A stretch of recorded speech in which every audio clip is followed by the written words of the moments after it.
Isn't we supposed to be having a fiesta? Uno, dos, cuatro, hit it! Shrek is one of the most favorite kids' movies, and we're pretty sure that you've watched every Shrek film a few times. Today, we're going to talk about Shrek 2, as this one is filled with so many hidden references to the 60s pop culture and a grade A send-up of Hollywood. If you want to know how many things you missed by watching Shrek 2, well, make sure you stay till the end of this video. Oh, will you look at the time? Well, I guess you'd better be going. Hey, wait a minute, don't you want to tell me all about the trip? Or how about a game of Parcheesi? You probably remember the touching moment when Shrek gets caught in a hunter's trap and hung upside down with his face all in the mud. If you look carefully, you might notice that the mud kind of makes a mask on his face and he looks like a superhero. Fiona comes up to Shrek and kisses him while he's hanging like that, and it reminds everyone of the iconic Spider-Man movie intimate moment. But Fiona and I are married now. We need a little time, to be together. The next reference is the disappearing ink on Shrek and Fiona's rings. This feature was definitely taken from the Lord of the Rings movie because the rings in Shrek 2 look just like the rings from the Tolkien story, and the disappearing ink reminds us of it. Of course, what is written on the rings is different. It says on Shrek and Fiona's, "I love you."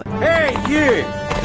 Back away from my wife. Shrek? Many people have missed the former American football player O.J. Simpson's reference in Shrek 2, but the most eagle-eyed fans could draw the parallel. You probably know that O.J. Simpson is famous not only for being a football player, but also for murdering his ex-wife, Nicole Brown Simpson, and her friend Ronald Goldman. The tragedy happened in '94 and Shrek 2 was released in 2004, and if you watched the movie as a kid, you probably didn't notice any O.J. Simpson references. Before being arrested, O.J. Simpson was spotted traveling in the back of a white Ford Bronco, and his best friend and former teammate was driving the car. The car was first spotted seen on the San Diego freeway and Laguna Hills, but it then returned east back to his home in Brentwood. So what exactly was shown in Shrek 2 that made many fans think it was an O.J. Simpson reference? Remember the moment when Shrek, Donkey, and Puss in Boots was being chased and we hear the dispatcher saying, "We got a white Bronco heading east into the forest"? The white Bronco is what the donkey who became a horse was called, and it is a clear reference to the white car Simpson was riding in. Fans opened a huge online discussion on the matter, and one person tweeted, "Shrek 2 is really cinema. I'm now understanding this was an O.J. Simpson reference." Of course, many people miss this reference, but as you know where to look, you'll notice now. Another tweet reads, "I am today years old when I learned that this reference was about O.J. Simpson." Well, we are too. When did this happen? Shrek is the one who rescued me. But that can't be right! And now it's time to talk about the insanely obvious pop culture references in Shrek 2. Everyone likes the fairy godmother's best scene when she has her debut musical number. This moment gives us a Beauty and the Beast vibe as she brings furniture to life and sings about the niche dog breeds and cellulite. Well, maybe niche dog breeds and cellulite are not the Beauty and the Beast much, but there's something. And she starts singing about making Fiona the kind of gal the prince would date. She makes her sit in front of a portrait of Prince Charles, who is the Queen of England's eldest son. Did you notice the Godmother posh British accent? It was a surprise that the franchise kind of made the Godmother a subject of British monarchy and also depicted the land of far, far away as Britain. It made so many people ask questions like, why isn't Fiona British if her parents are? And did Fiona's parents colonize far, far away and gain the throne of the British Empire? Indeed, we would like to know the answers, but they are not given in this movie. If you have any ideas on the matter, let us know in the comment section down below. Fiona, is this what you want?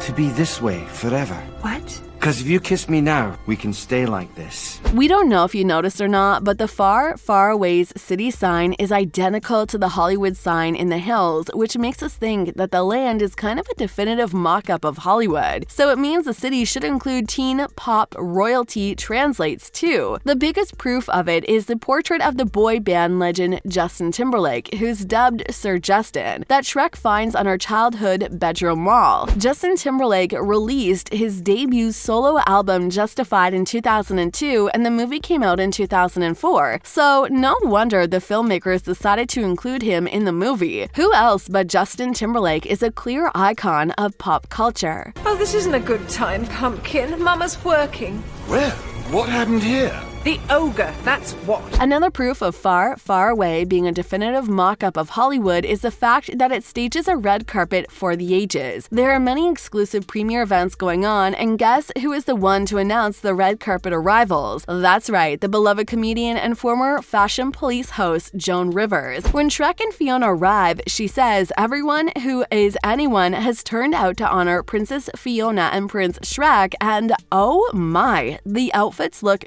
gorgeous. She was also introduced to the audience as Sleeping Beauty and other special guests. When Sleeping Beauty falls from her carriage, Joan comments, "Tired old thing." Because we're gonna need flour. Lots and lots of flour. Here is another very interesting reference, and here we have an iconic moment from the movie Mission Impossible. Three little pigs and Pinocchio had to rescue Shrek, Donkey, and Puss from the knight's dungeon, and in order to do so, they lower Pinocchio via puppet strings. The reference to the movie is super clear as the Mission Impossible theme plays, and the pigs also put on some dynamite and scream, "Fire in the hole." This reference was super popular back in the 2000s, and it's safe to say that many popular TV shows and films also parried it. Who on earth are they? I think that's our little girl. That's not little, that's a really big problem. When Shrek and his motley crew are trying to escape flipping the channels, they encounter Knights, which follows the FFAPD. This is a clear reference to the TV show Cops. When Donkey and Shrek get arrested, Donkey is trying to do something and screams police brutality, demanding his Miranda rights. The Knights then arrest Puss in Boots as they found catnip, and the cat says they're not mine to avoid drug charges. But did you notice that the Knights also use pepper grinders instead of pepper spray and travel in hot air balloons instead of helicopters? This is smart and kind of funny. It seems that Fiona's not exactly happy.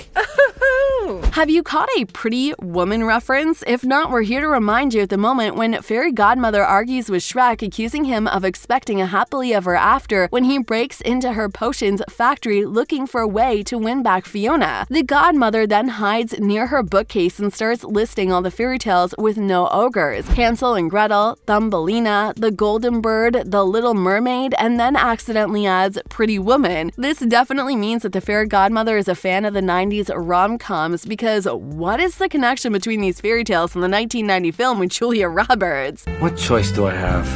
She loves that pretty boy, Prince Charming. When Donkey dramatically screams, "I'm coming, Elizabeth," it kind of confuses most of the kids who watch the movies. There's no other character with the name Elizabeth. But adults might understand where it comes from, as this is the iconic line from the Sanford and Son, a TV show, which ran from 1972 to 77. "Elizabeth, I'm coming" is Fred Sanford's catchphrase, and it pops up when he thinks he's dying or sees something surprising or overwhelming. Fred also said this phrase when he tried to simulate a heart attack and referred to his late wife that soon he will join her in heaven. If the Godmother is a clear fan of the 90s rom-coms, Donkey is being dramatic by using the 70s callback. I should have stayed, but Shrek had this thing he had to do in a... What?